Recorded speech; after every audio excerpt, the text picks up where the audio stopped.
This channel does not promote any violent, harmful, or illegal activities. All content provided by this channel is meant for an educational purpose only. দেখুন 8.5 ঘন্টার marathon জিজ্ঞাসাবাদ আর তারপর নিজাম প্যালেসে আনা হলো দেবাশিস সোমকে। সন্দীপ ঘোষের আর্থিক দুর্নীতি তদন্তে দেবাশিস সোমকে জিজ্ঞাসাবাদ। আর কি আপডেট এই মুহূর্তে সরাসরি জানবো আমাদের প্রতিনিধি সুজয় পালের থেকে। Sujoy, UEM Jaipur is a perfect target for prospective students aspiring for good jobs, good education with future-ready skills.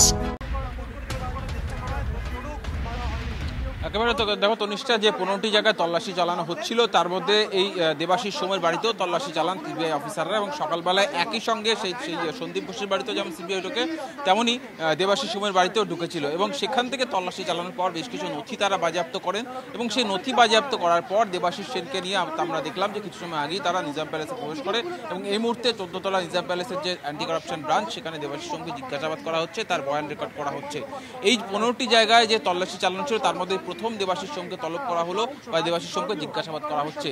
ফলে প্রশ্ন হচ্ছে কেন দেবাশিস সোমকে আজকেই তল্লাশির পর আজকে তাকে নিয়ে আসা হলো। সেক্ষেত্রে সিবিআই সূত্রে যেটা মনে করা হচ্ছে বা দাবি করা হচ্ছে যে তারা বেশ কিছু তথ্য প্রমাণ পেয়েছেন, যে তথ্য প্রমাণের ভিত্তিতে দেবাশিস সোমকে জিজ্ঞাসাবাদ করা তাদের কাছে অত্যন্ত জরুরি মনে হয়েছিল। এবং ইতিমধ্যেই যেমন বিভিন্ন মহল থেকে একটা অভিযোগ করতে শুরু করছে, মূলত চিকিৎসক মহল থেকে অভিযোগ করতে শুরু করেছে যে এই সন্দীপ ঘোষেরই মেন্টর ছিলেন এই দেবাশিস সোম, এবং এই আরজি করে যখন এই তিলোত্তমাকে হত্যার যে ইনকোয়েস্ট হচ্ছিল সেখানে এই আরজিকর হাসপাতালে না হয়েও দেবাশিস সোম কিন্তু ফরেন্সিক মেডিসিনের বিশেষজ্ঞ হিসেবে সেখানে উপস্থিত ছিলেন। ফলে একটা বিষয়, একটা নেক্সাস তদন্তকারীরা মনে করছেন যে এই সন্দীপ ঘোষের যে দুর্নীতি তার সঙ্গে দেবাশিস সোমের যোগ থাকতে পারে, সেই সম্ভাবনা থেকেই তারা সেখানে তল্লাশি চালান, এবং সেই সম্ভাবনা থেকেই তারা তাকে তল্লাশির পর তাকে নিয়ে এসেছেন, তাকে নিজাম প্যালেসে নিয়ে এসেছেন জিজ্ঞাসাবাদের জন্য। এখন দেখা আসে, অবশ্যই আমাদের সেদিকে নজর থাকবে। আপাতত তোমাকে ধন্যবাদ সুজয়। প্রেসিডেন্সি জেলে তিলোত্তমা কাণ্ডে ধৃত সঞ্জয়ের পলিগ্রাফ টেস্ট করলো সিবিআই। সকাল 11:35 নাগাদ সিবিআই এর টিম সঞ্জয়ের পলিগ্রাফ টেস্ট করতে প্রেসিডেন্সি জেলে পৌঁছায়। দুপুর 3:28 নাগাদ সিবিআই এর টিম বেরিয়ে যায় পলিগ্রাফ টেস্ট করে। সূত্রের খবর বেলা 12:30 থেকে দুপুর 3টে পর্যন্ত চলে পলিগ্রাফ টেস্ট। জিজ্ঞাসাবাদের পর আধিকারিকদের হাতে নতুন কি তথ্য উঠে আসে, এখন সেটাই দেখা।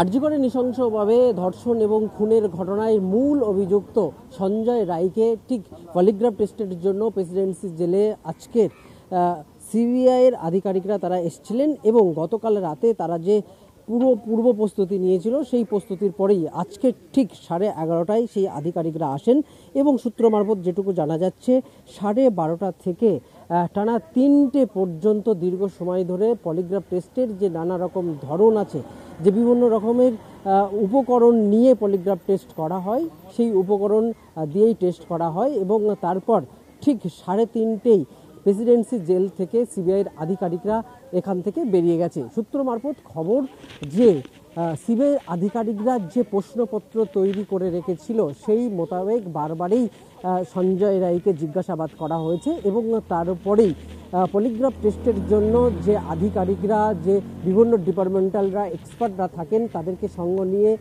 দীর্ঘক্ষণের যে একটা কার্যক্রম, সেই কার্যক্রম সম্পন্ন হওয়ার পরেই এই প্রেসিডেন্সি জেল থেকেই তারা সিবিআইয়ের আধিকারিকরা কিন্তু 3:30টের সময় বেরিয়ে গেছে। এবার দেখার তাদের হাতে সঞ্জয় রায়কে জিজ্ঞাসাবাদ করার পরে কোন কোন তথ্য উঠে আসলো, এবং সেই তথ্যের ভিত্তিতে আরজিকর কাণ্ডের যে তদন্ত, সেই তদন্তের অগ্রগতি হয় কিনা এবার সেটাই দেখার। রজতের সঙ্গে সত্যজিৎ, TV9 বাংলা, কলকাতা। আরজিকরের পর এবার কোচবিহারের MJN মেডিকেল কলেজ এবং হাসপাতাল, সেখানেও এমএসভিপির বিরুদ্ধে একের পর এক চাঞ্চল্যকর অভিযোগ। ময়নাতদন্তের রিপোর্ট পরিবর্তনের জন্য চাপ থেকে ছাত্রদের নম্বর বাড়ানো, এরকম একাধিক অভিযোগে সরব ওই মেডিকেল কলেজের প্রাক্তন প্রফেসর। আর শুধু তাই নয়, এমএসভিপির রাজীব প্রসাদের বিরুদ্ধে মুখ খোলায় সেই প্রফেসর তনয় মহন্তকে স্বাস্থ্য ভবন রাতারাতি অন্যত্র বদলি করে দেয়, এমন অভিযোগ। MJN মেডিকেলের সূত্রের খবর, এমএসভিপির রাজীব প্রসাদ আবার উত্তরবঙ্গ লবির বড় মাথা বলে পরিচিত। আপনি একটা বড় অভিযোগ করেছেন ওই চিঠিতে, যে পোস্টমর্টেম রিপোর্ট পরিবর্তন বা মন মতো করে করারও একটা চেষ্টা হয়েছিল, এবং সরাসরি আপনি অভিযোগ করেছিলেন এমএসভিপি রাজীব প্রসাদের বিরুদ্ধে। ওটা অনেকগুলো ঘটনা ছিল, ওগুলো সবগুলো তো ডিসক্লোজ করা যাবে না, হ্যাঁ। তো তার মধ্যে সিভিআর এক্সিমিনেশন কেসও একটা ছিল, এরকম অনেক অনেক আছে। পোস্টমর্টেম এটা ঠিক হয়নি, ওটা ঠিক হয়নি, ইনডাইরেক্টলি বলতেন, ডিরেক্টলি বলেন। যারা পরীক্ষার্থী তাদের খাতার উপরে নাম্বারগুলোও ওভাররাইট করা এবং সেখানেও এমএসভিপির সই করা একটা সে পাচ্ছি। ওই ইয়ারে স্যার হচ্ছে কনভেনার ছিলেন, আমরা দুজন এক্সামিনার ছিলাম আর বাইরে দুজন এক্সটার্নাল ছিলেন। তো উনি ডিরেক্টলি কারো কাছ থেকে মানে ভায়া কারো কাছ থেকে কোনো কিছু নাম স্পেসিফিক নামটা ওনার কাছে ছিল, তো সেগুলো পরীক্ষার দিন শেষের দিনে উনি এসে ওই সমস্ত বলছিলেন যে এই সমস্ত ছেলেকে নাম্বার বাড়াতে হবে, করতে হবে। তো আমরা বললাম যে যেটা আমরা করেছি, আমি আমার কলিগ ছিলেন আর কি।